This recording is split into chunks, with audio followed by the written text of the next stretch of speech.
தொடர்ந்து 8 கிலோமீட்டர் வேகத்தில் தமிழகம் நோக்கி நகர்ந்து கொண்டிருக்கிறது தித்வா புயல் என்பதே தற்பொழுதைய களத்தகவலாக இருக்கிறது. கூடுதல் விவரங்களை செய்தியாளர் தாய்மானவன் விவரிக்க கேட்போம். தாய்மானவன், இப்ப சென்னைக்கு தெற்கே 380 கிலோமீட்டர் தொலைவில் தித்வா புயல் நகர்ந்து கொண்டிருக்கிறது அப்படிங்கிறத புரிந்து கொள்ள முடிகிறது. கடந்த 6 மணி நேரத்தில் மணிக்கு 88 கிலோமீட்டர் வேகத்தில் நகர்ந்து வரக்கூடிய சூழலில் இப்போ சென்னைக்கு தெற்கே 380 கிலோமீட்டர்னு பார்க்குறோம். முழு விவரங்கள் என்ன?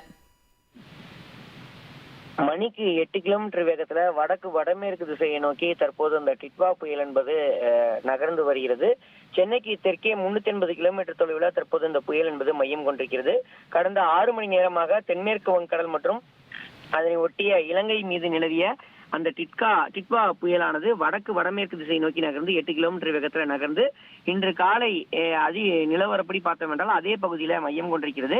இது யாழ்ப்பாணத்திற்கு கிழக்கே சுமார் 80 கிலோமீட்டர் தொலைவிலும், அதே போல வேதாரண்யத்திற்கு தென்கிழக்கே 140 கிலோமீட்டர் தொலைவிலும், காரைக்காலுக்கு 170 கிலோமீட்டர் தொலைவிலும், புதுச்சேரிக்கு தென்கிழக்கே 280 கிலோமீட்டர் தொலைவிலும், சென்னைக்கு தெற்கே 380 கிலோமீட்டர் தொலைவிலும் இது மையம் கொண்டிருக்கிறது.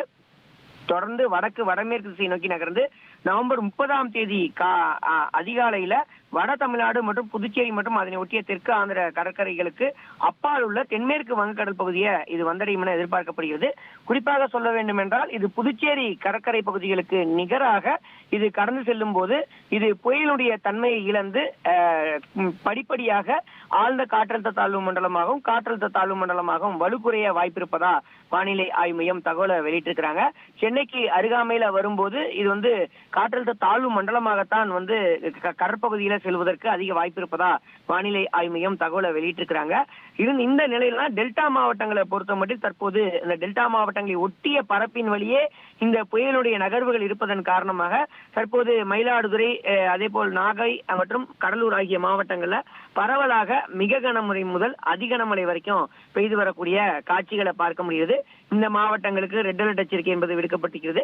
அதே போல் தரைக்காற்றினுடைய வேகத்தை பொறுத்த மட்டும் பார்த்தோம் என்றால் 70 முதல் 80 கிலோமீட்டர் வேகத்திலும் இடையிடையே 90 கிலோமீட்டர் வேகத்திலும் பலத்த தரைக்காற்று வீசக்கூடிய காட்சிகளை டெல்டா மாவட்டங்களை தற்போது நேராக நம்மால் பார்க்க முடிகிறது. டெல்டா மாவட்டம் பொறுத்த வரைக்கும் இப்ப இருக்கக்கூடிய சூழல் என்ன அப்படிங்கறத பார்த்தோம். இப்ப